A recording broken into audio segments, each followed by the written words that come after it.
Well, welcome. It's great to have you here. Yeah, I too am away from my regular place today. I'm down in Conway again. Um, I think it was Sunday evening or Monday. It got down to 15 below in that area, in the area. So I was really glad to have a warmer place to be than up at Gyobutsuji. I love the place, but be burning a lot of wood on a night when it's 15 below. So, but okay, so we have an intimate group this morning, a smaller group, but that's fine. It's nice. I appreciate everybody being here, and we can just get started. Just a little review from last time. We talked about Nagarjuna and the two truths last time, in speaking about emptiness according to, or the way that it's defined or taught in early Buddhism as compared to later in the Mahayana view, where it's a little bit more drawn out as far as what the Buddha actually said. The Mahayana teachings are, I think, actually in line with what the Buddha taught, but Nagarjuna and the Mahāprajñāpāramitāhṛdaya Sūtras expound or bring out those implicit teachings that the Buddha didn't make explicit, that he implied. So we talked about, just very briefly, we talked about wisdom, ultimate truth and relative truth, of course, the two truths according to Nagarjuna. And the importance, of course, of the ultimate truth is that is our grounding in wisdom, and the wisdom of Prajnaparamita. That allows us to be free from our dogmatic views and see and practice with connectedness and unity, and as I said, be grounded in wisdom. This is the source, of course, the ultimate truth is the source of our awakening and our release from the suffering of our individual karma. And of course, the relative truth allows us to practice and do something. The relative truth is being grounded in the here and now of practice, where we can actually manifest this wisdom of the ultimate truth in our practice, in our approach to everything we do, and especially as our vow as bodhisattvas to help others and include others and understand that others are included in our practice.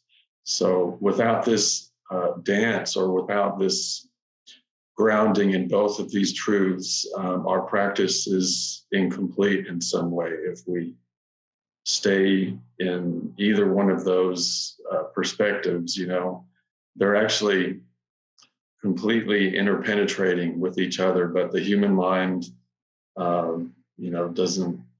doesn't understand that, can't grasp that. So the way we realize these two truths is in our practice, is in our Zazen practice and in our practice off of the Krishna as well.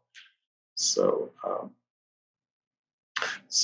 anyway, so we'll go on to the next line of the Heart Sutra that we are studying.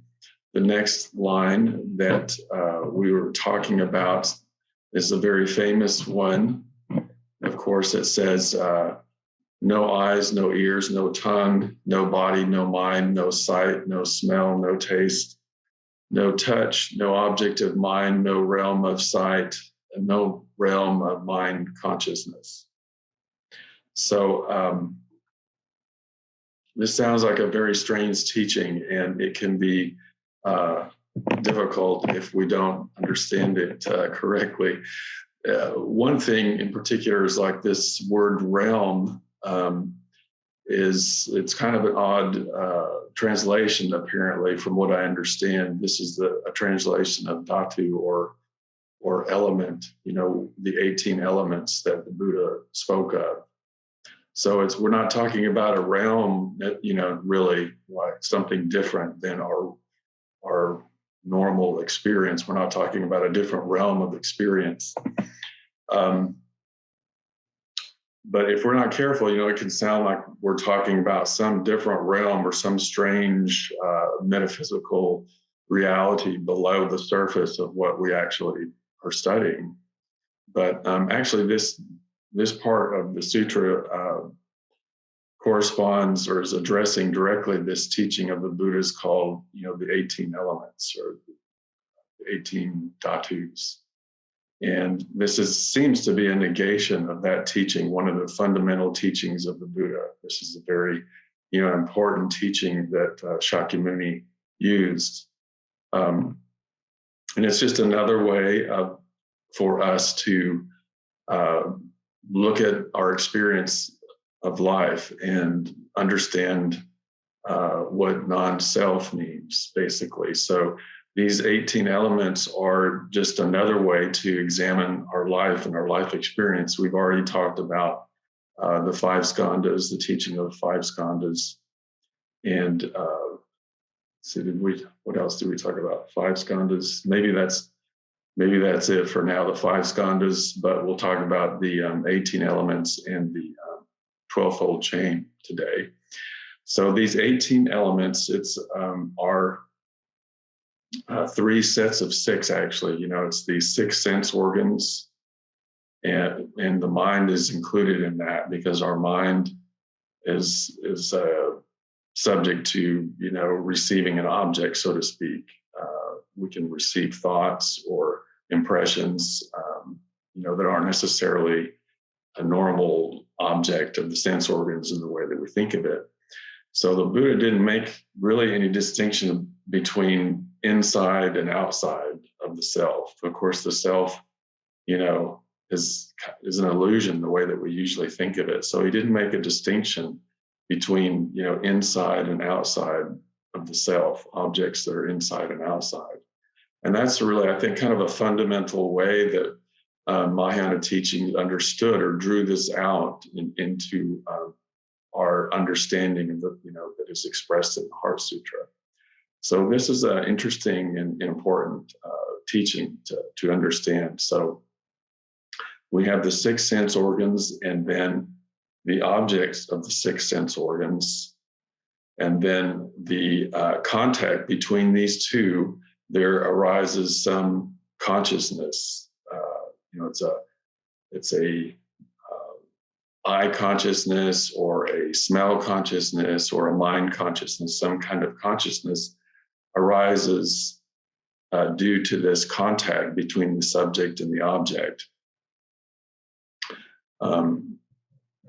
So these actually the 12 sense fields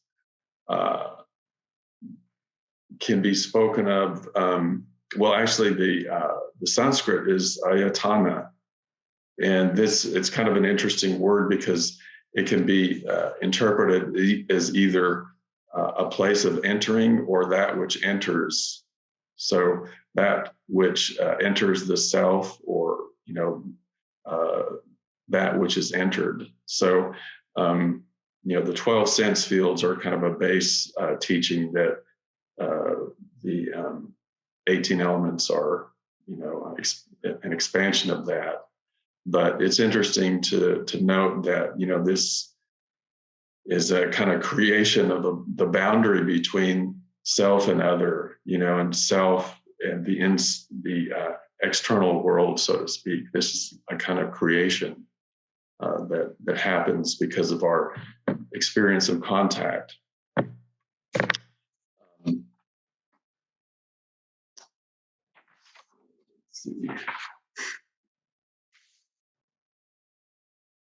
Okay, so we have just to go over that again. You have the 6 sense objects, the 6 sense organs, and then the 6 consciousnesses that arise because of that. And those are the 18 elements.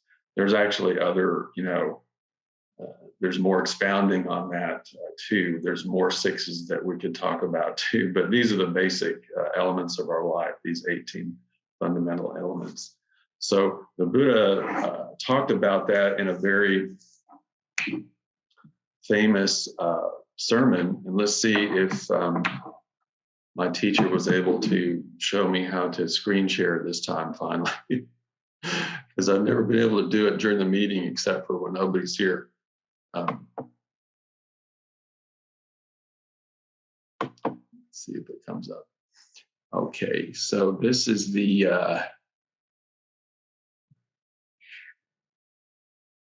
fire sermon. It's a very well-known sermon of the Buddha's, and I think you guys can see that, right? Okay, so it's pretty short, so let's see if we can read that.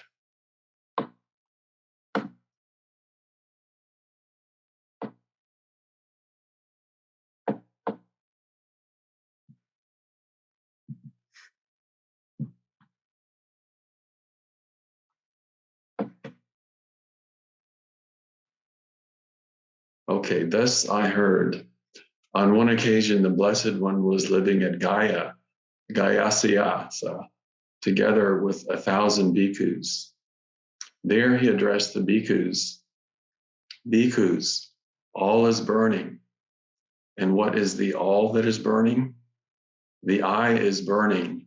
Forms are burning. I consciousness is burning. I contact is burning. Also, whatever is felt as pleasant or painful or neither painful nor pleasant that arises with eye contact for its indispensable condition, that too is burning. Burning with what? Burning with the fire of lust, with the fire of hate, and with the fire of delusion. I say it is burning with birth, aging, death, and sorrow, with lamentations, pain, with griefs and despairs. The ear is burning, sounds are burning, the nose is burning, odors are burning, the tongue is burning, flavors are burning, the body is burning.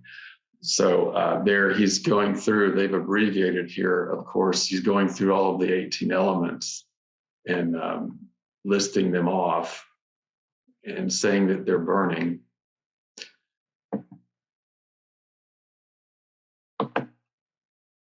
So the mind is burning, ideas are burning, mind consciousness is burning, mind contact is burning. Also, whatever is felt as pleasant or painful, or neither painful nor pleasant, that arises with mind contact for its indispensable condition, that too is burning. Burning with what? Burning with the fire of lust, with the fire of hate, with the fire of delusion. I say it is burning with birth, aging, and death, with sorrows, with lamentations, with pain, with griefs and despairs.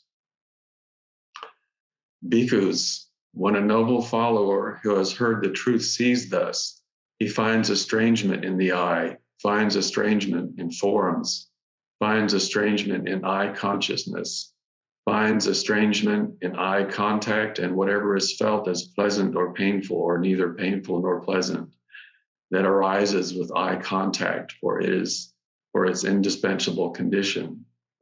In that too he finds estrangement. So he says the same thing about the ear, nose, tongue, and body, all of the six sense organs. So he goes through and talks about that, finding, estrangement or detachment or non-attachment in all of the 18 elements, basically. And of course, as usual, when the Buddha was finished, the bhikkhus were glad and they approved his words, and hearts of thousands of bhikkhus were liberated through non-clinging, through clinging no more. Okay. So it's kind of strange then that it seems like the Heart Sutra is directly negating this teaching of the Buddha, you know. But actually what we see again, I think, is that we're, with the Heart Sutra, coming back to what the Buddha actually was teaching, the fundamental teaching of the Buddha. You know, he said that all of these elements were, in other places, you know, he said that all of these elements were impermanent and empty of self, but we grasp onto this contact, and we grasp onto this, any of these elements and as self, as containing self, and that's where the burning, the greed, hatred, and delusion arise in that.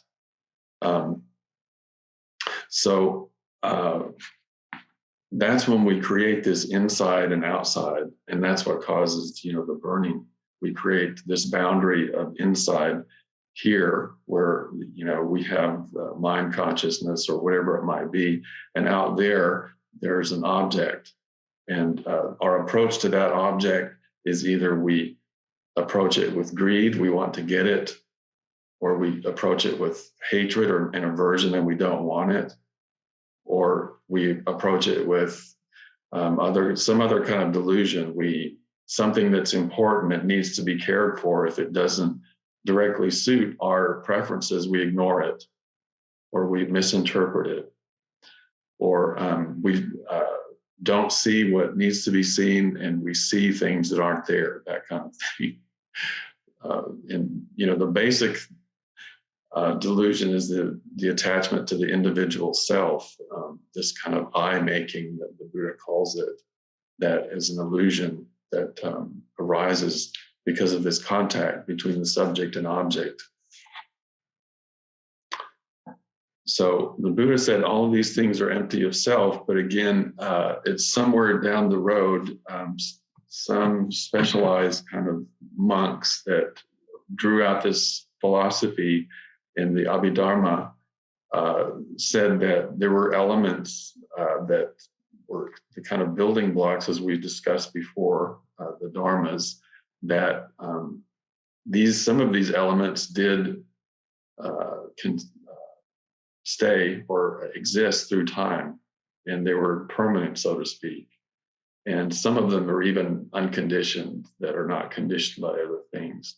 So there was some kind of movement towards saying, you know, some of these 18 elements were real, basically. It was always noted that there's non-self, but there's some way that some of these elements were real.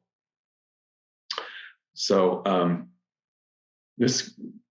but as we noted, we've noted before that the Buddha said all of these are completely empty. We looked at this one sutta some weeks ago where he compared the form skandha, which can also be, you know, one of the 18 elements. He compared that to a lump of foam. And he compared all of the elements or all of the skandhas to something that could be taken apart, and, you know, you'd find nothing in it at some point.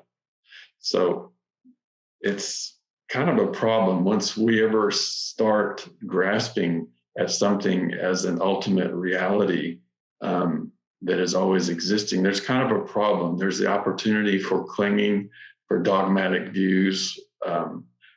It's more subtle, but there's always some way. If we have some ultimate truth that is never changing, we'll run into a problem. And we talk about this a little bit more, but here to think about these elements in terms of emptiness, I wanted to talk about this koan from the Gateless Gate. It's case 29 of the Gateless Gate, or the Mumon koan in Japanese. So this is a famous koan too. It's very short. And it says, the wind was flapping a temple flag, and two monks were arguing about it. This is in ancient China, of course. One said the flag was moving. One monk was saying that the flag was moving, and the other said that the wind was moving. So these two monks were having a philosophical argument about the wind moving a flag or the flag moving, whether it was the wind or the flag. Arguing back and forth, they could not agree on the truth, because in some way you can look at the perspective there of, well, the flag is moving. That's the object that we actually see moving. But the other monk was saying, well, no, it's the wind that's actually moving the flag. That's the thing that's actually moving.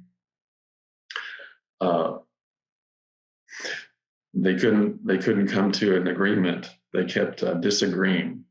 So arguing back and forth, they could not agree. Now the sixth patriarch, the sixth ancestor, this was at the time of the sixth ancestor rename. The sixth patriarch said, it's neither the wind that is moving nor the flag that is moving. It is your mind that is moving. And the two monks were struck with awe. That's how this part of the koan ends. And this is kind of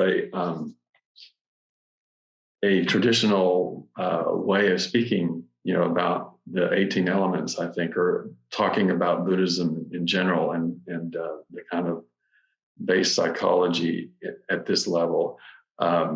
So, this is a kind of an expression of emptiness, that everything is conditioned, by our mind, and it's actually the mind that is creating, the movement of the wind or of the flag. It's picking it out of the environment and creating this thing that we call movement.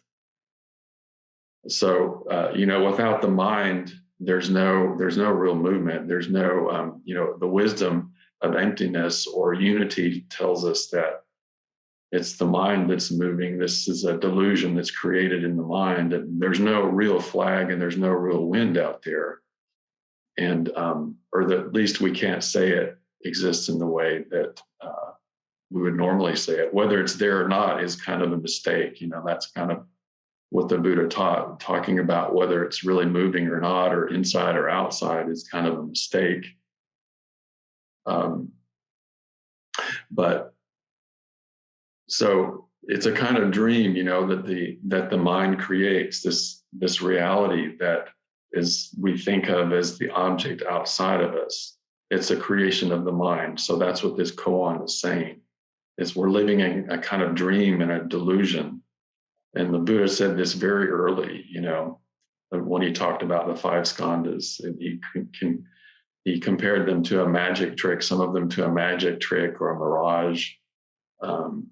That's our experience of life, is a kind of illusion. But Dogen Zenji commented on this koan, and he said, he took it a step further, and he said, in commenting on this koan, that all of those things are moving together: the wind and the flag and the mind, and actually all things are moving together. If the sun is moving the wind, and we could go on forever. We could talk about the origins of the sun, where does that come from? Or we could talk about the chemical reactions going on in the sun. We could talk about, the formation of a star, and go all the way back to the universe, the beginnings of the universe that are actually creating the movement, the so-called movement of that flag in the moment.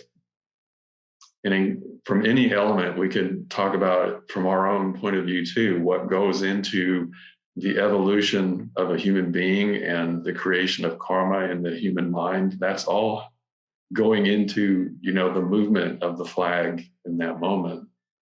So there are some other beings who wouldn't see the flag moving in the same way at all, or there would be a completely different experience. What we associate with the flag or what we associate with a sunny day, or all of that is part of our karma, and it's all infinitely interconnected and making that or conditioning that experience. So, Dogen Zenji, he was really saying, as the Buddha said, we can't know what's inside, what's outside, where the wind starts and where the sun begins, that sort of thing. It's all, it's all beyond speaking. It's all beyond our grasping. So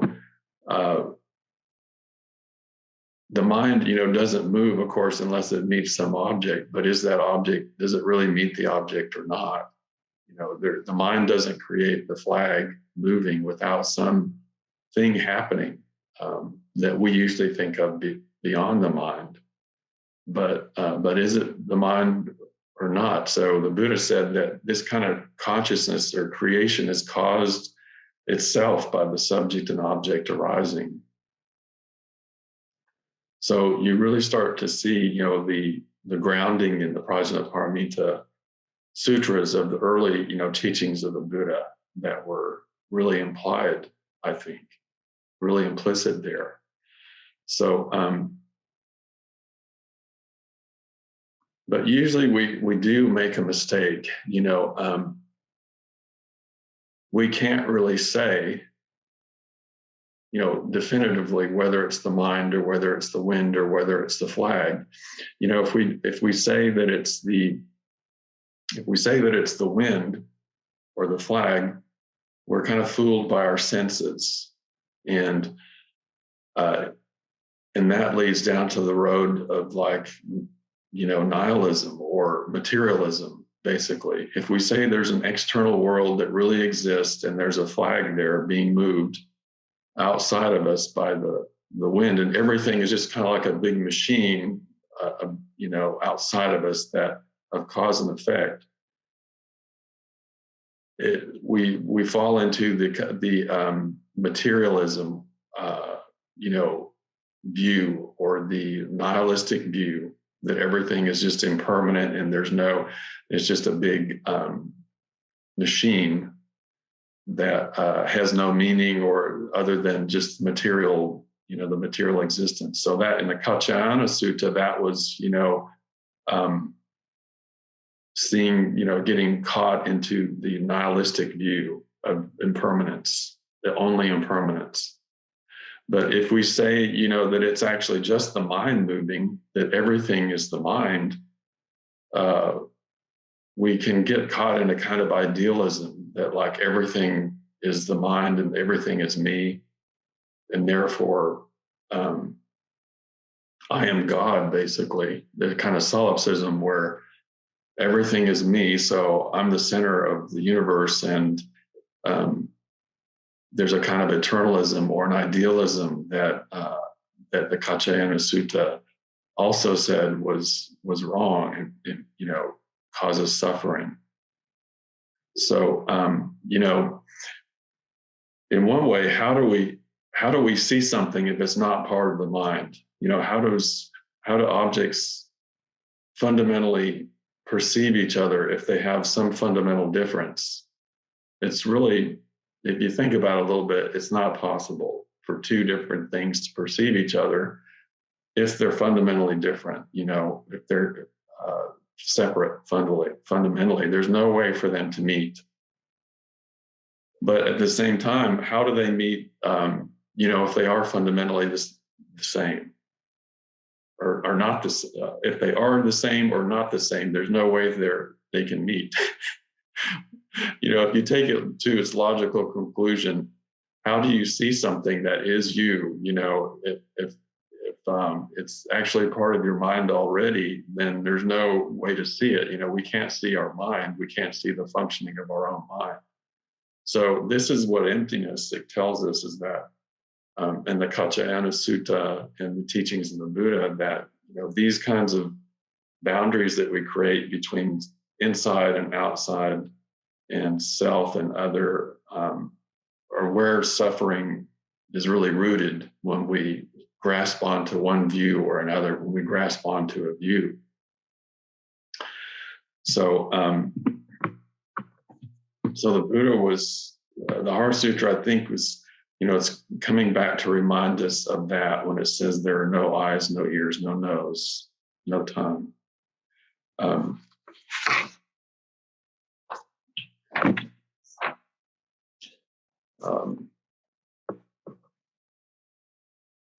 So we can talk about this in a lot of different ways. I think it's an interesting thing, so I hope it's okay. I'm going to talk about it a little bit more. What this, statement that there are no eyes, no ears, no nose, what that really means, in the Heart Sutra. So where does that seeing actually happen of the flag waving? Does it happen when the light hits the flag and it, bounces back into our eye? Does it happen at the time it enters into our eye? Or does it happen at the time that it is reflected on our retina?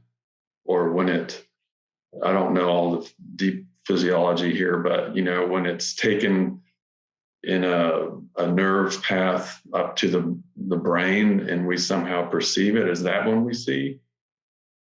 So all of those things are part of the experience, and who sees it or what is seen, what is actually seeing something. We can go through the mechanics of it, but we don't actually really know what it means for us to see it. When we try to find the seer, we never can find them. We never do find that thing that sees. And so without that object of our vision, there's no seeing. But when we try to find the object, it's the same. As I just said before, we don't find an object. We find, the chain that takes us back to the Big Bang. So actually, from this perspective, there is no seeing and there's no eye. What is the eye? We usually say the eye is an organ that sees. But if there's no seeing, really, there's no eye. We might say there's a non-functioning eye, but if there's no eye in the general sense of, eye, not just an individual organ, but the whole class of organs called eye doesn't really exist in this perspective.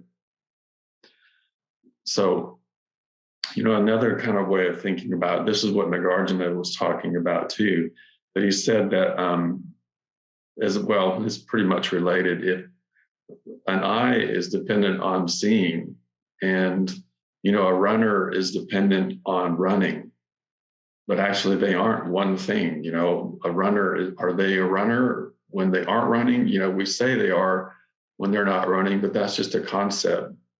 That's just an idea of the past. Or we say someone's a ball player. This is a more common thing. We say this guy's a superstar ball player, but that's just a concept, really. When he's not playing ball, is he really still a ball player? Or if he, if he throws out his arm or gets in an accident and can't walk anymore, is he still a ball player? Even though, we say he's a ball player all the time until he can't play ball anymore. Or we understand that the ball, without a ball or without other people playing baseball, there's no ball player. So all of those things make somebody into a ball player. Without a ball, there's no ball player. So we usually really focus on the superstar ball player, but their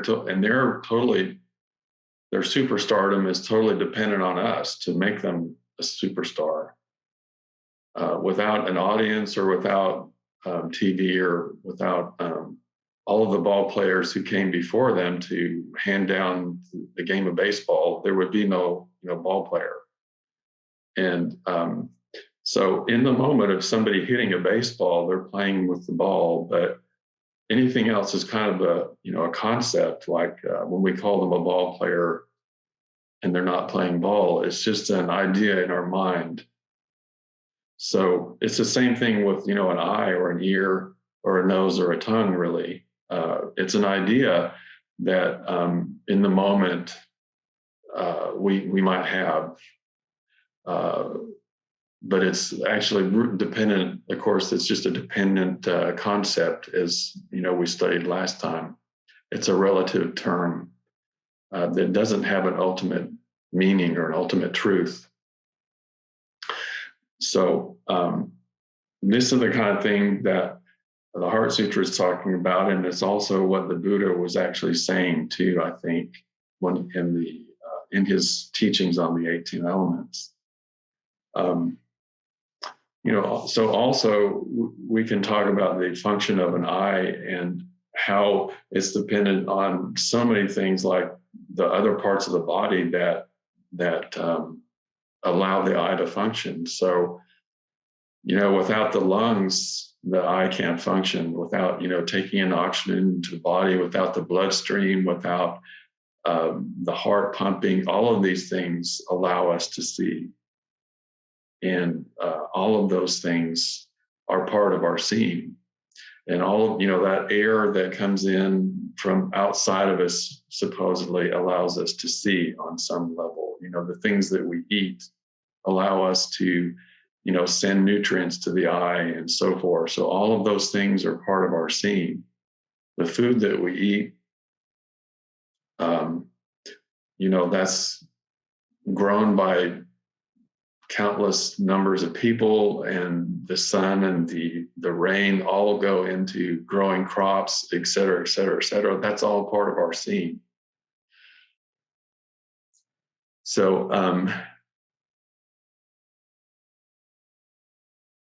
I think that's what the Heart Sutra is saying here. That's part of what it's saying.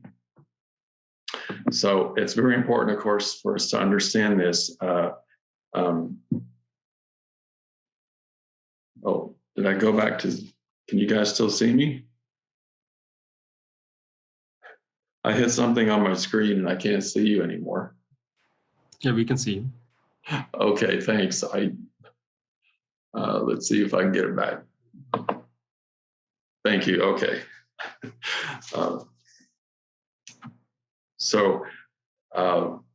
This is what Ujjhama Roshi called, the ultimate self. So it's the difference between, or the universal self, So the reason these kinds of teachings are so important is that it's all about how we encounter that subject-object relationship that the Buddha talked about. So in other words, well, let me read this first. In his chapter of Shobogenzo, Dogen Zenji, his chapter called Mahāprajñāpāramitāhṛdaya, which is a kind of commentary on the Heart Sutra, Dogen Zenji said, the 12 sense fields are 12 instances of Prajnaparamita. Also, there are 18 instances of Prajnaparamita: eye, ear, nose, tongue, body, mind, sight, sound, smell, taste, touch, objects of mind, as well as the consciousness of eye, ear, nose, tongue, body, and mind. So all of those things that we've just been reading about and exploring, he said, are Prajnaparamita. There's the Buddha said they're greed, hatred, and delusion. And then Dogen Zenji says they're Prajnaparamita. So why is that? And it's because of those things that we were talking about here, of what makes the subject-object relationship and what makes us grasp those things. So that's what the Buddha was talking about. When we grasp those things as self or objects of the self, that is greed, hatred, and delusion. But when we see the emptiness and practice actually with the emptiness of these 18 elements, those are Prajnaparamita. So it's our relationship with them, the way that we practice with them, that makes the difference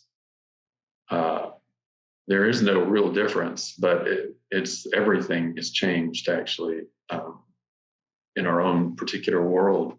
As Uchama Roshi said, this was his famous statement: everything I encounter is my life. So that means everything I encounter is not separate from me. Everything is Prajñāpāramita. So it's the difference between, encountering a person and seeing them as an object to manipulate or whatever, manipulate or be manipulated by, or whatever our particular karmic tendency might be, seeing them as something other than us to try to make them, conform to our desires, as opposed to seeing them or practicing with them as part of the self, as our universal self beyond self, another. So that's the difference, I think, between what the Buddha says in the fire sermon and what Dogen Zenji says in his Mahāprajñāpāramitāhṛdaya Sūtra. So that's basically practice. That means practice it's our zazen. So we'll talk about that a little more. But in our zazen, we let go of this mind, this samskara skandha that conditions everything and makes it look either appealing or unappealing, or we let go of that in our zazen and just let things be, as they are, as prajnaparamita. Okay, so let's see. Time is moving on here. In a relative sense. So the next part of the sutra we'll go on to the next part. And that part says, there is neither ignorance nor extinction of ignorance, neither old age and death, nor extinction of old age and death.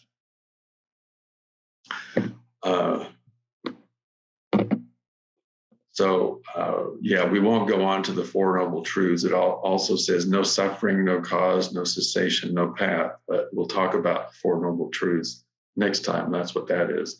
So this next thing that it's addressing is the 12-fold chain of dependent origination.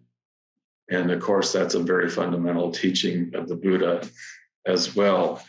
We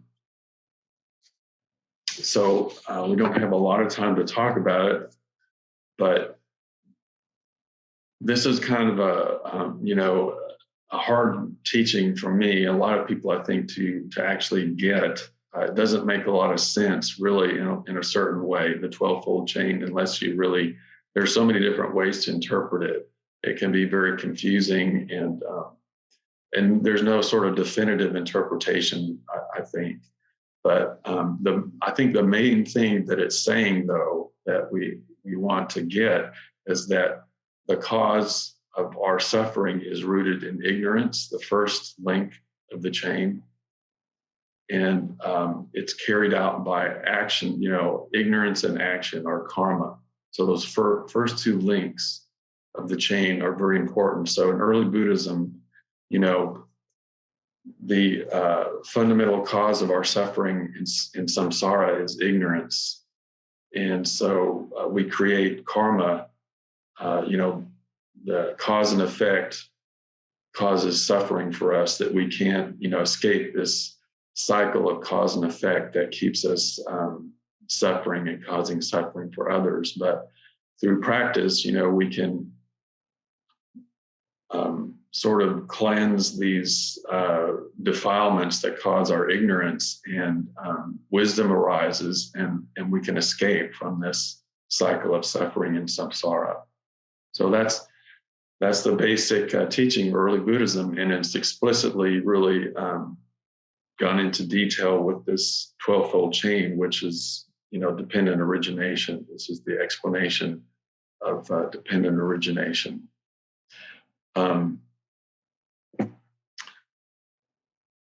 So let's see. Let me. I know we're probably all familiar with the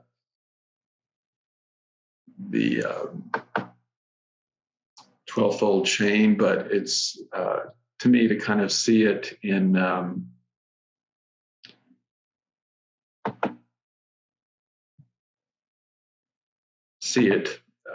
and talk about it at the same time is helpful. And it's also nice always to sort of think about it in terms of the Sanskrit or Pali terms, because it's translated in so many different ways. Let's see if I can get it.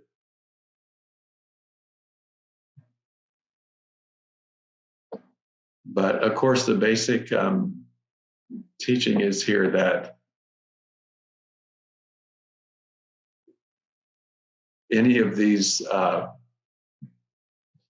see, let me see if you can get it up here. All right. So we have these 12 links, but each one, of course, is the condition, cause and condition of the next link. And, it starts with ignorance and karma, consciousness, so forth. And then the reason it's usually shown as like a circle, and this last aging and death conditions ignorance in our next, in our next life. So there's many different interpretations of it, but the most traditional teaching, the most kind of literal teaching says that, for example, this is one that kind of makes sense to people, if we're going to take it as a literal teaching and about rebirth, ignorance in the action and karma is about our past. And, here's the present effects of karma present. And then you have, present causes. And anyway, this is, I'll put this up on the website or on our drive, Google Drive, if you want to look at this. But it's kind of a way, it was helpful to me. It makes a little more sense to see the literal interpretation this way. See, that might be enough screen sharing. I also sent out another document that kind of shows you the distinction or the relationship between like the 5 skandhas, the 18 elements, and the 12-fold chain. And I thought that was pretty cool and pretty interesting. It kind of makes it, a little more intelligible about, the relationship between these two things. These 3 or 4 teachings, actually. So let's see what the next thing I want to talk about is before we run out of time.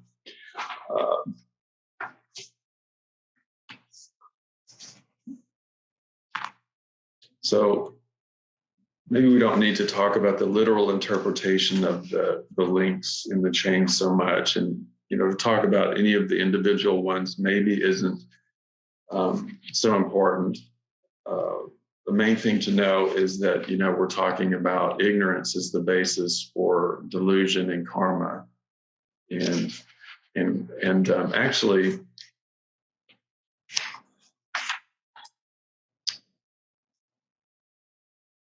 I do want to screen share again because I wanted to present this short sutta that is a very early sutta that we studied with my teacher in Bloomington 15 some odd years ago.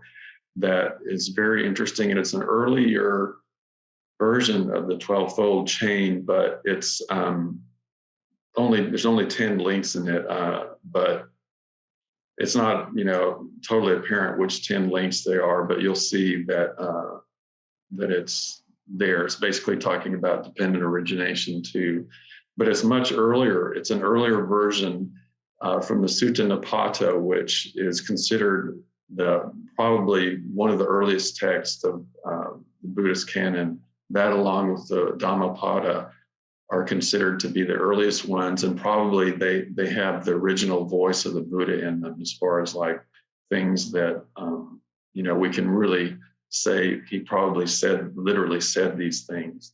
So that's what scholars think, that those are the most likely to have those kinds of teachings in them.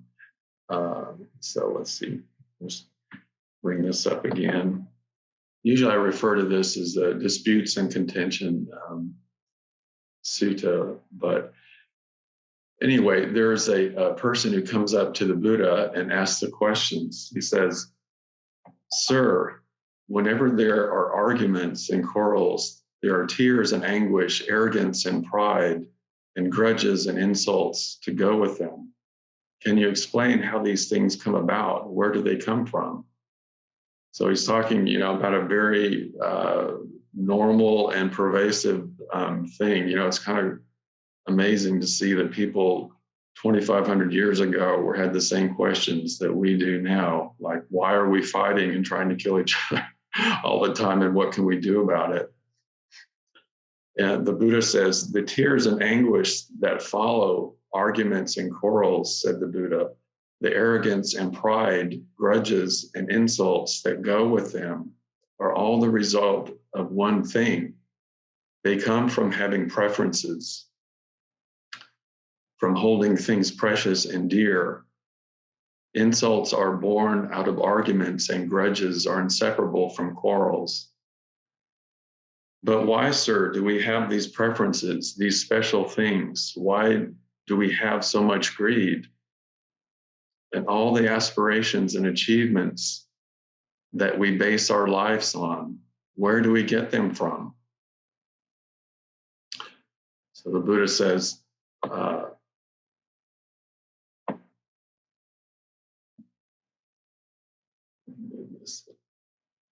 he says, "The preferences, the precious things, come from the impulse of desire. So too does the greed, and so too do the aspirations and achievements that make up people's lives." So the questioner is very persistent. He really wants to get down to the root of things. He says, "From where, sir, come this impulse of desire? From where do we derive our theories and opinions? And what about all the others, such as anger, dishonesty, and confusion?" And you can see the Buddha is going through, a list of things that are basically become dependent origination. They become the 12-fold chain. It says, "The impulse of desire arises when people think of one thing as pleasant and another as unpleasant. That is the source of desire. It is when people see that material things are subject to both becoming and to disintegration that they form their theories about the world. Anger, confusion, and dishonesty arise when things are set in pairs as opposites." I think this is consciousness, or it's probably the consciousness link or skandha. "The person with perplexity must train himself in the path of knowledge. The results, the recluse has declared the truth after realization. But why, sir, is it that we find some things pleasant and some things unpleasant? What could we do to stop that?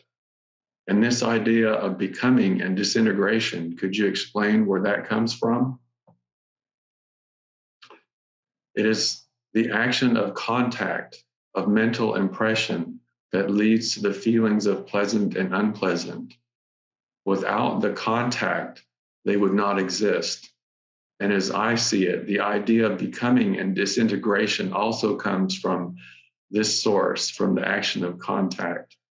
So he's talking about, contact in the same thing that he taught of in the 18 elements, the subject and object relationship.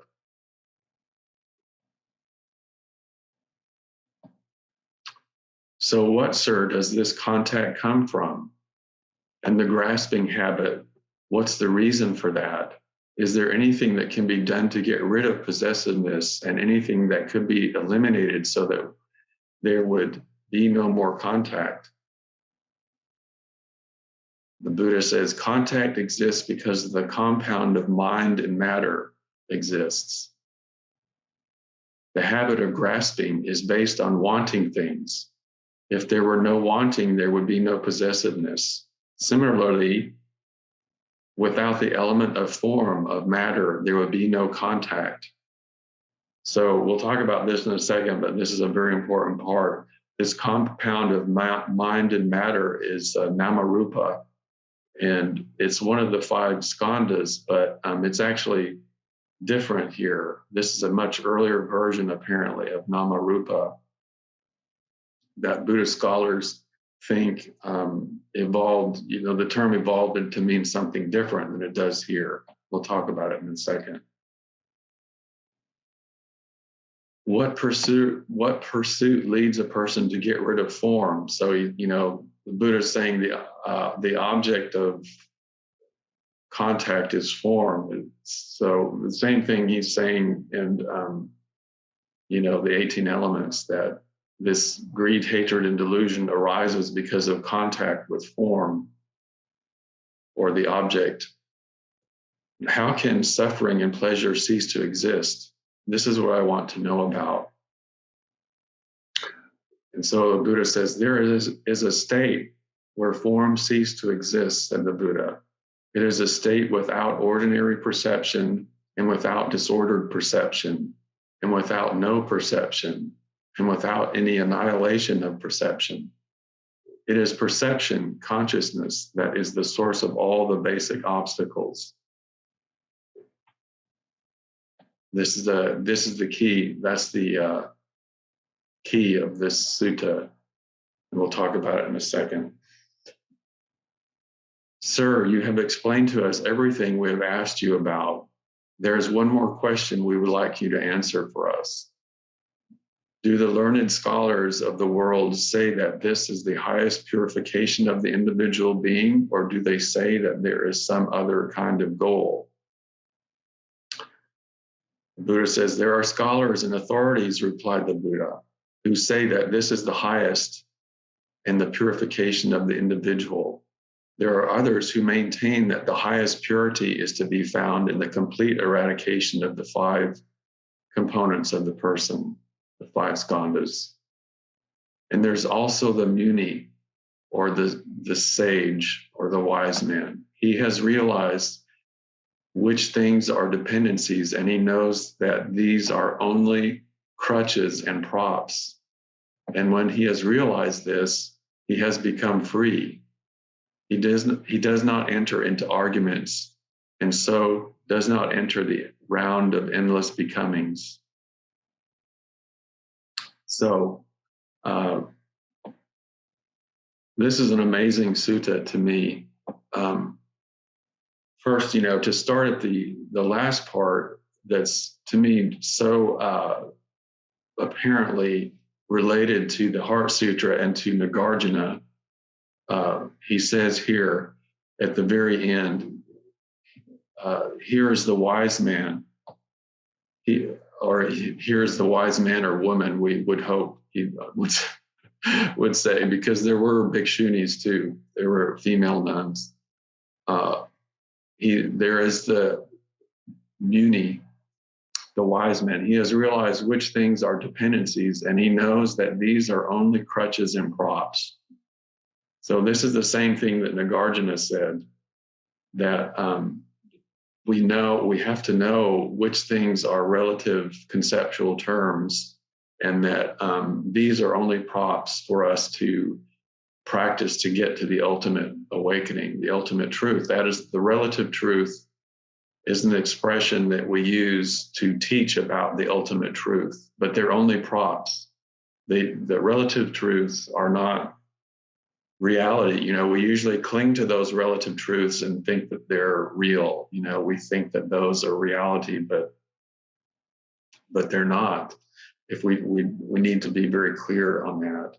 And so he's become free. He realizes that these are only crutches and props. So we use this teaching of dependent origination as a way to practice and to see the reality, but they are just relative terms that we can't cling to. That's what the Heart Sutra, I think, is reminding us of, that all of these chains in the links in the chain are like the wind, and the flag flapping. They're useful ways to talk about the reality and allow us to practice. But if we grasp those things as the ultimate truth, we have a problem. But this is a very early sutta that it's very early, and probably the Buddha. These are the Buddha's direct words. So the other very amazing and important thing here too is this. I'm used to working on a Mac. I can never get used to this way of scrolling on PC. It's going to take me a while.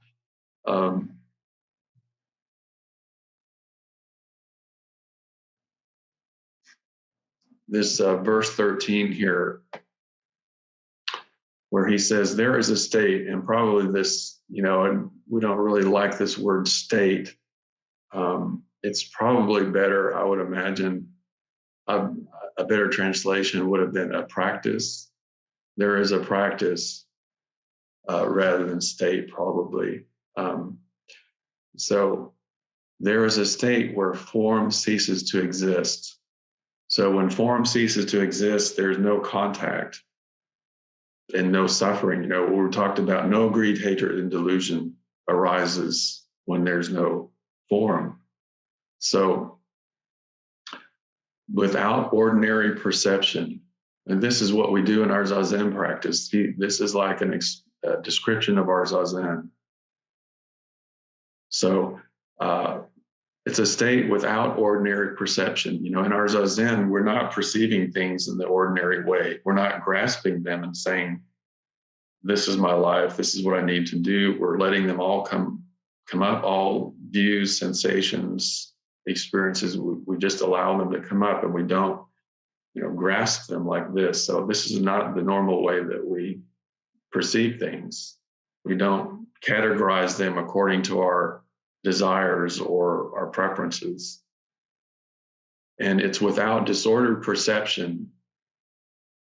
So in our Zazen, we don't try to change anything, or we don't try to have a different kind of perception. We don't try to go into a trance, or we don't have a mantra, or we don't try to change anything. We just are there, here and now. And without no perception. Of course, in our Zazen, we don't try to shut down the sense organs. We don't try to shut down our anger or greed or hatred. We just let it all arise, and we let it pass, and we don't make any effort to negate it. And there's no annihilation of perception. So we don't try to shut down our sense organs, or go into an altered state, or go into nothingness or anything. So this is a very appropriate description of our Zazen practice, I think. So also, this other point that I was going to make, and this is all taught to me by my teacher, of course, and I think scholars too, he learned this from others too, from scholars about this word namarupa. So this compound of mind and matter. So usually this namarupa refers to the body and mind, like in the 12-fold chain. It's talking about the arising of the physical body and mind. Or in the Five Skandhas, it's talking about it's just talking about rupa or form in the Five Skandhas. But this compound of mind and matter actually is an earlier term that at this point scholars think that it meant the discriminating process that names things. So we see a form, we subject-object relationship, we have contact, and we name that thing. and we give it a conceptual existence in the mind, and therefore we separate it and we say it's not us. So we see the flag flying in the wind, and we say, that's a flag and it's flying in the wind. And we believe that. But Nagarjuna said that's just a provisional name for emptiness unfolding. The flag in the wind is just a thing that comes up in our mind. But actually, we think it's real. We think the self is real. We name people, we have a name for ourselves, and we have a name for flowers, and we have a name for dogs and the sky and computers, and all of those things are necessary to live as a human being. But we tend to what we do is we grasp those things as real, and greed, hatred, and delusion comes up because we try to manipulate those things according to our desires. And that's later, my teacher talked about this last fall about this prapancha, or Nagarjuna talked about prapancha, thought proliferations. This Namarupa is the source of prapancha, and the source of all of our suffering and our karma. So, but what he's saying is that in this practice of no ordinary perception, disorder perception, etc., we let go of Namarupa. Namarupa, there's no contact. So things are just as they are. And so that's probably, in the 12-fold chain, there's many different interpretations, like it's happening through different lifetimes, it's happening in every moment, it's happening, past, present, and future, or all of those things at once. But probably the fundamental teaching that originally the Buddha wanted to get to with that 12-fold chain was this effect of contact in Namarupa, it seems.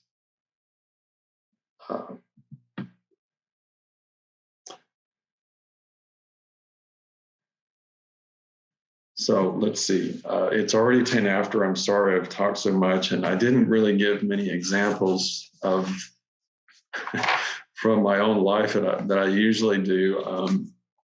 I could talk about a few, but I've been talking too long already. Just it's always helpful to kind of see how these things directly impact our lives. But I think it's pretty apparent that this is the source of our suffering. This way that we label things and create our preferences and behave based on those things, that's the source of our suffering. And the Heart Sutra is trying to just come back, I think, to this place that the Buddha talked about at the end here, that we understand that even Buddhism itself is a danger if we cling to it. Dependent origination as an idea that's divorced from our life experience can be, it's a problem. We can judge other people because they don't understand it or they're not Buddhists. And we say we're better than those people, or I have more wisdom than you do because I understand dependent origination, or, I know the real dependent origination and you don't. So I'll fight you to the end to preserve my understanding or my view or whatever it might be. And this is where, arguments and disputes and hatred, conflict, that all arises because of these ways that we grasp in like a fundamentalist way, to our understanding of the world and our own perspectives. But maybe I will stop here. Let me make sure there's not a point that I wanted to make sure I didn't skip over, as my memory is prone to do such things.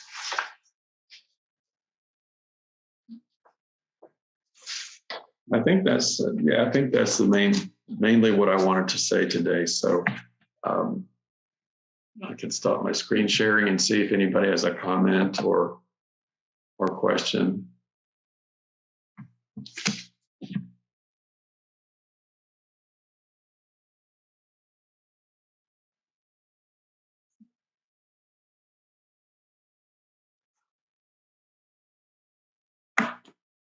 Well, I have a question, if nobody else does at the moment. Do you think, sorry about this, but do you think you could pull that back up so I can show you exactly what my question is? It's number 13 on that, what you were just screen sharing. Yeah, so number 13 on there. So I'm trying to wrap my brain around it. And one thing that's jumping out to me is that last sentence, and it's that comma that's behind perception. So is that saying, like, as far as like a link, like it's you have perception, then consciousness of that perception? Because as you were talking about it, I first thought that maybe it was saying perception consciousness as like one word, but then I saw that there's a comma in there. So can you clarify that a little bit for me, please? Yeah, I wish I had other translations of this, and I tried to find some. I think some months ago found another translation of this, but it's hard to find them. So it's always good to compare different translations and see what the consistencies and the differences might be. So, I don't know for sure exactly what the technical terms are here. I was trying to figure this out yesterday. I was going through all of these different terms and trying to say, oh, well, that's Vijnana, this is the Dana, and then I ended up just realizing I don't think I can do this very,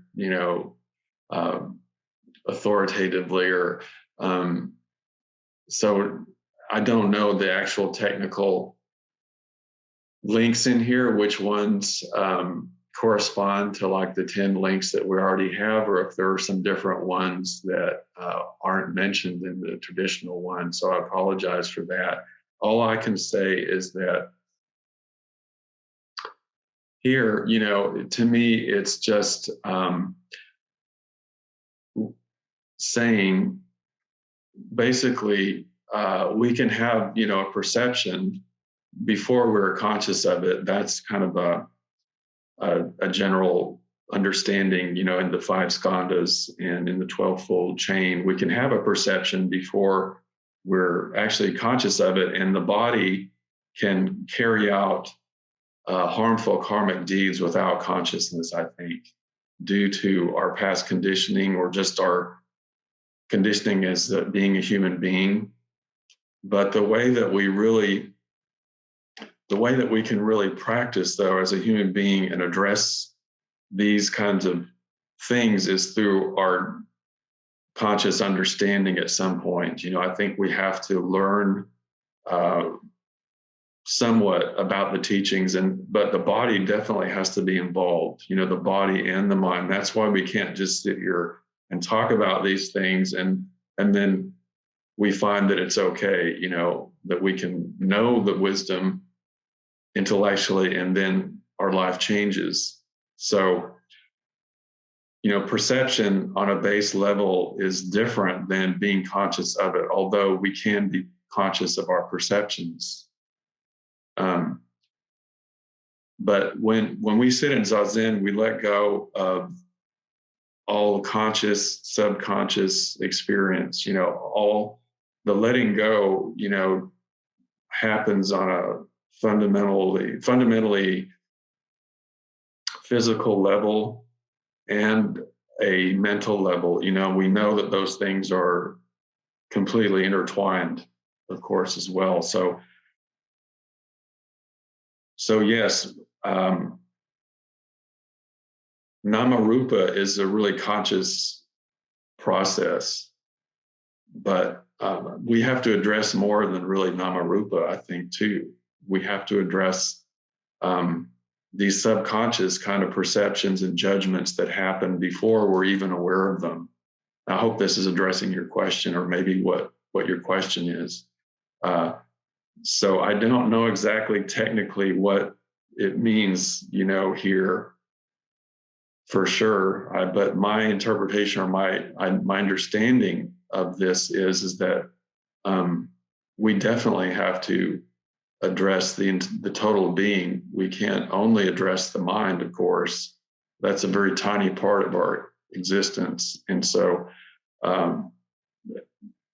that's why when we talk about Zazen and when we talk about opening the hand of thought, it's not quite an accurate statement, because we're opening the hand of everything, of thoughts, sensations, perceptions, feeling, all the five skandhas, all the 12-fold chain, all of the 18 elements, all of the Four Noble Truths, actually, you know, all of those things, all of the elements of those things, you know, we're letting go of all of experience, you know, all the ignorance and attachment that's part of the, you know, the Four Noble Truths. It's a craving that's the focus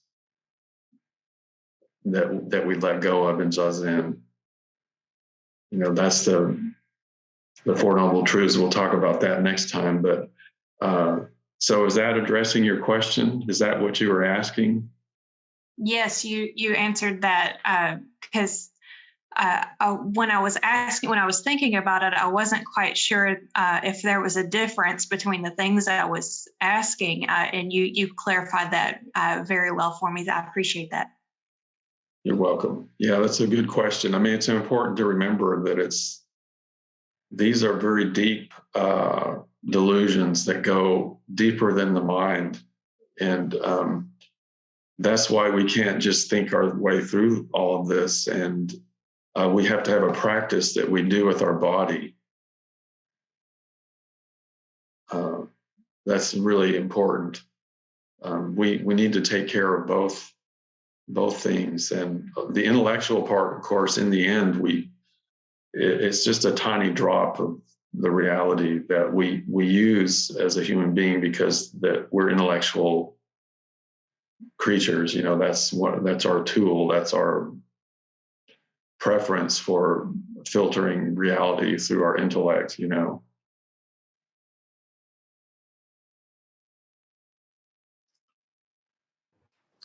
I have a question on the greed, hatred, and delusion. Like we talked about that, like in the burning, where all of these things are burning, all the senses are burning, and then the reasons are this greed, hate, and delusion. In our regular life, like I notice sometimes, like whenever I suffer, sometimes it's due to attachment or greed, or to things, or to objects, or people. And then it's at another times it is the hatred or aversion towards a certain thing or person or object. Um, so especially with respect to this aversion, right? Like when I have that aversion, how do I deal with it? Like how do we practice with it in a way that we like we want to, I think one thing is we want to make sure we don't break any precepts, right? Like we want to ensure that we don't cause harm, any of that stuff. But assuming we are able to do that, how do we deal with in general with this aversion and practice with it? Yeah. So my understanding is you're you're asking about practicing with an emotion. You know, when we see the greed, hatred, and delusion come up, or maybe we don't even see it, how do we practice with the object, or how do we not go down the road of karma, of the greed, hatred, and delusion? Yeah, right. Okay. Yes, I think it's very important to understand, as I always say this, like the connection between what we're saying here and our Zazen practice. And so I think it's directly related to how we meet these intense, emotions that will come up, or something that we're judging to be bad or wrong. You know, sometimes when we encounter, for example, another person, we're in an argument with them, or some kind of stressful situation, we have these thoughts come up about how evil they are, how wrong they are, or how we need to just win the argument, or we might start going in all kinds of directions in that way. So the first thing, the most basic thing is that I think we need to know or train ourselves or understand how to let go of harmful or very intense habit patterns when they arise. So this is directly related to our Zazen practice. So when we sit Zazen, as I said, we're letting go of everything. We don't have to discriminate at all. Anything that comes up, we just let go. So if something nice comes up, that's why we don't sit in Zazen and try to just listen to the birds and enjoy them. I mean, it's okay to enjoy your Zazen, but it's not the point, and not what we try to do. You know, when you hear the birds, we just let go. We don't sit there and say, oh, those are nice birds, I wonder what kind that is. Or, that's Namarupa. Once we start separating out the birds and saying it's good or bad. So when we do that, and inevitably we will do that in Zazen, we just let go. So when we can do that with everything, that's just what we return to, nothing else. But when we study precepts, for example, and we understand that we're feeling, we're encouraging anger, we're indulging in anger, we have a place. Okay. Did we? Hold on.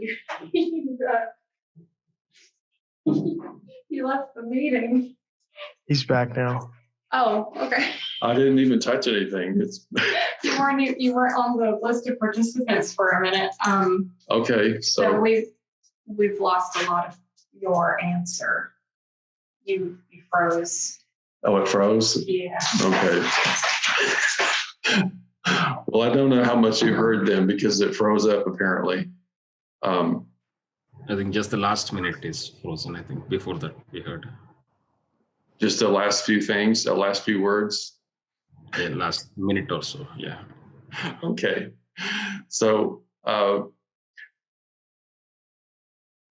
basically I was just saying that I think, the foundation for our practice off of the cushion is our Zazen, of course. So when we're sitting Zazen, we have the unique opportunity to be able to let go of all sensations, perceptions, emotions, everything that we encounter.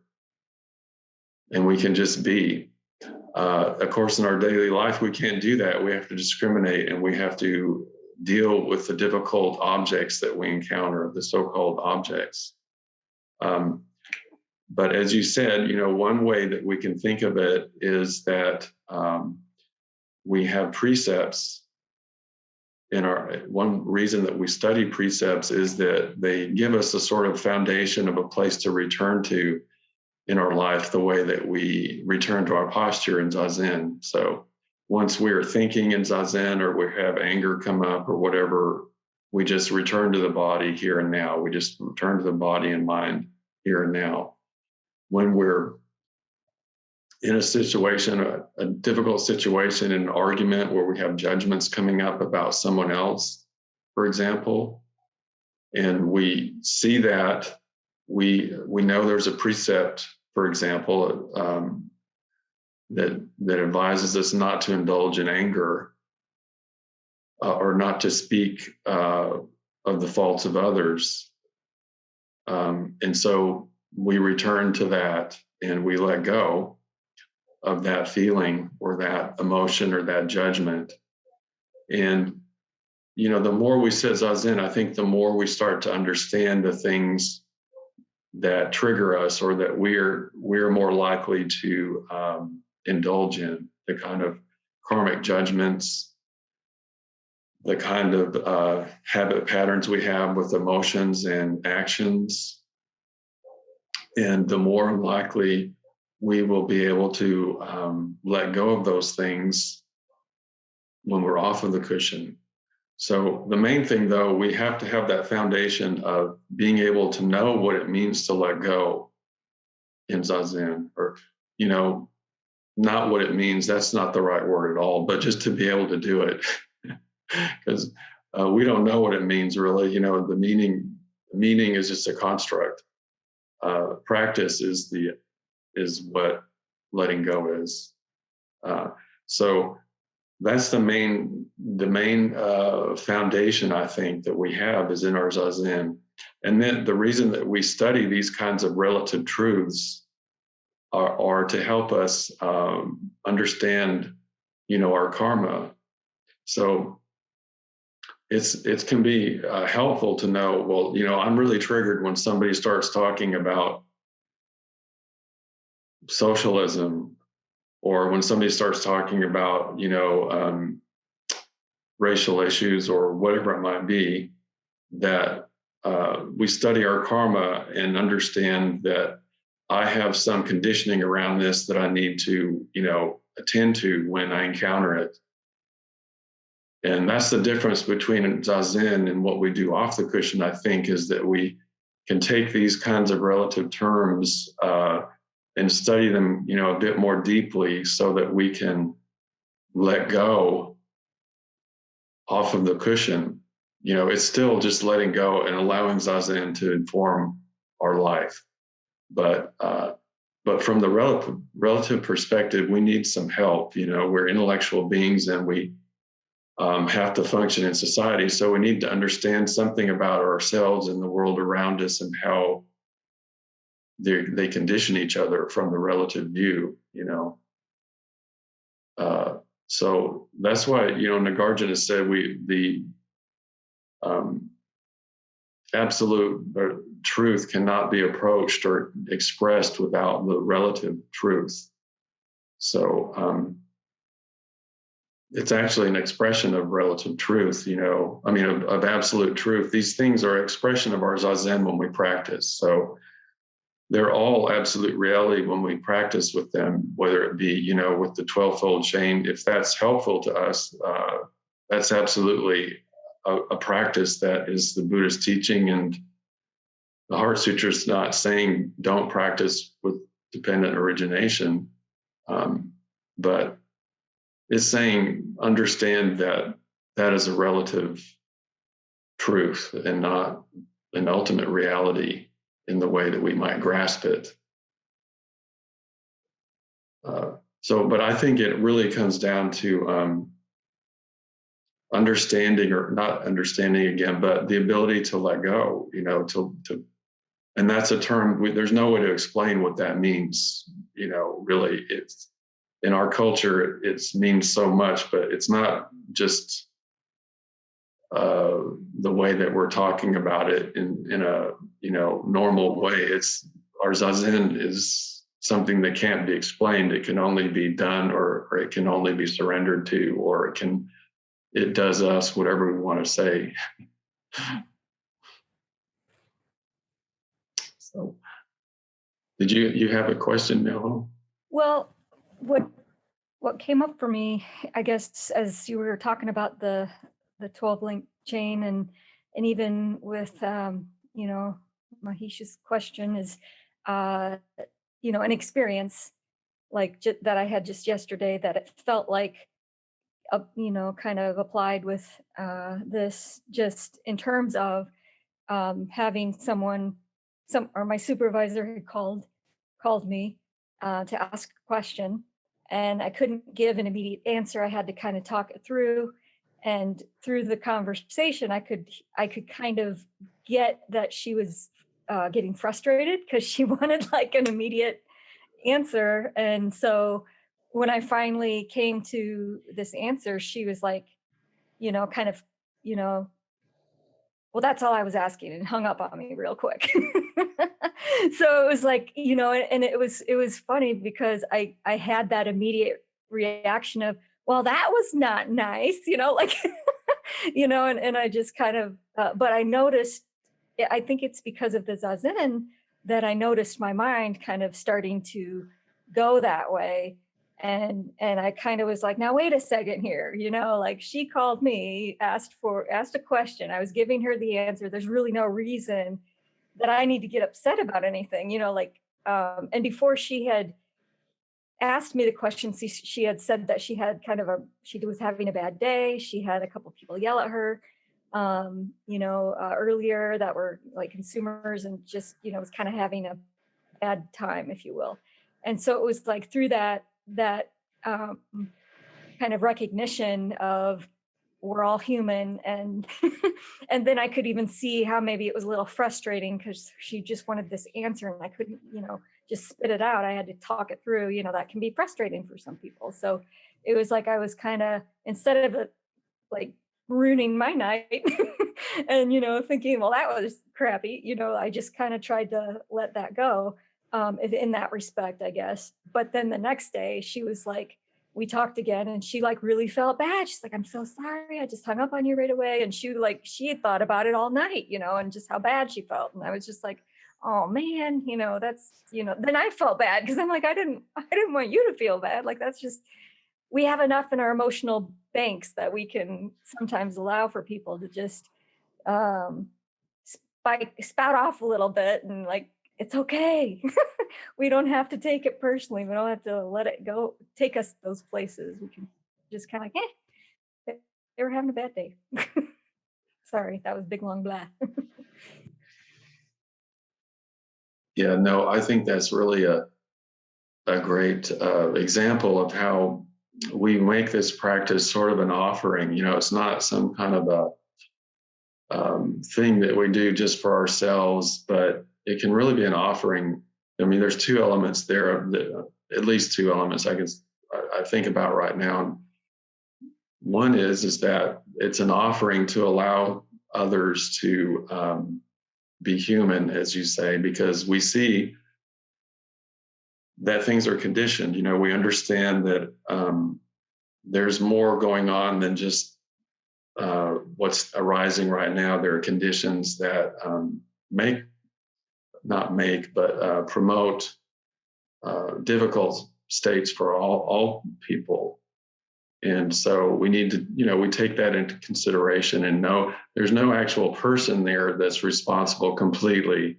Or, I mean, they are responsible. Everyone is responsible, and, you know, from one perspective for what they're doing in the moment. But from the other perspective, there are so many things that we don't see or understand that go into conditioning that response, that we can let go and be compassionate. And it's like an offering.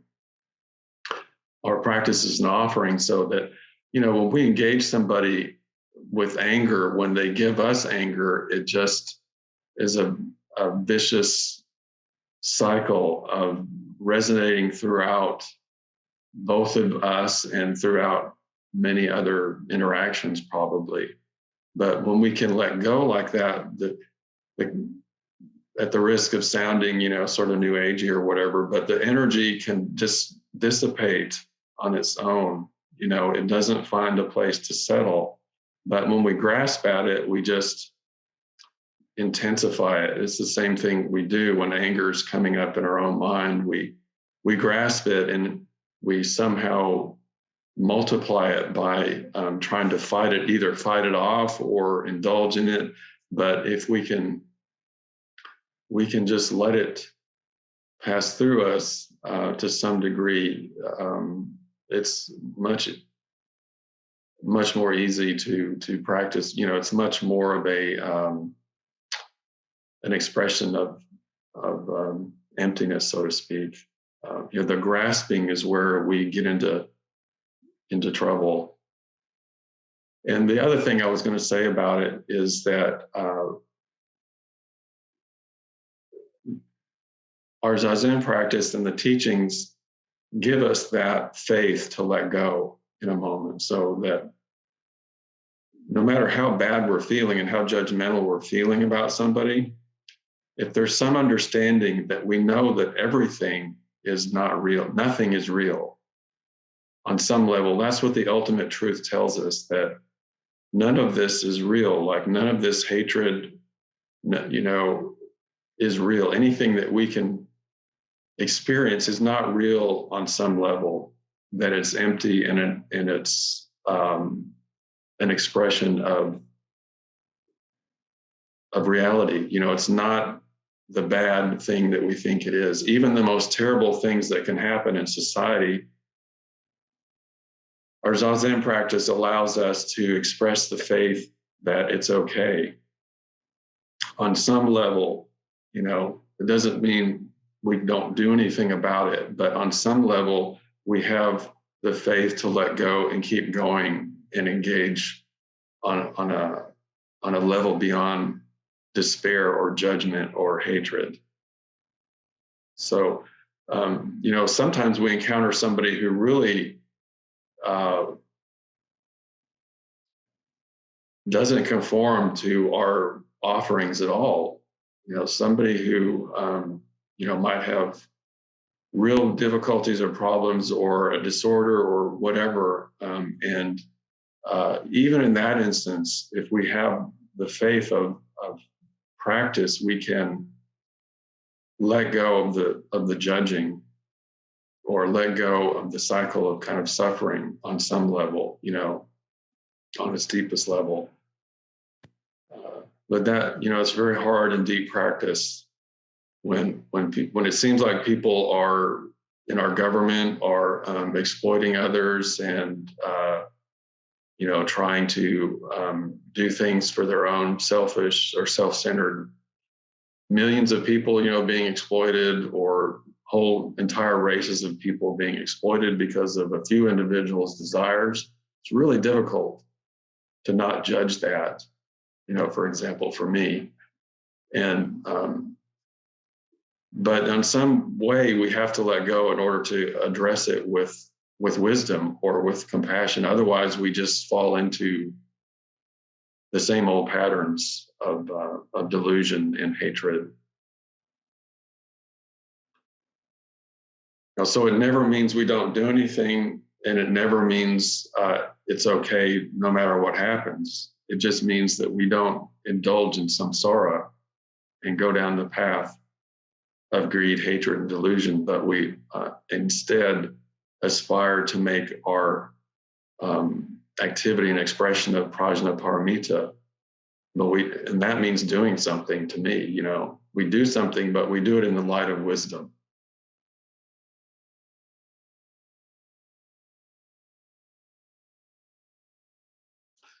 So we've gone quite a bit over here. I'm sorry for talking so much. So maybe we need to end unless we had any other comments before we go.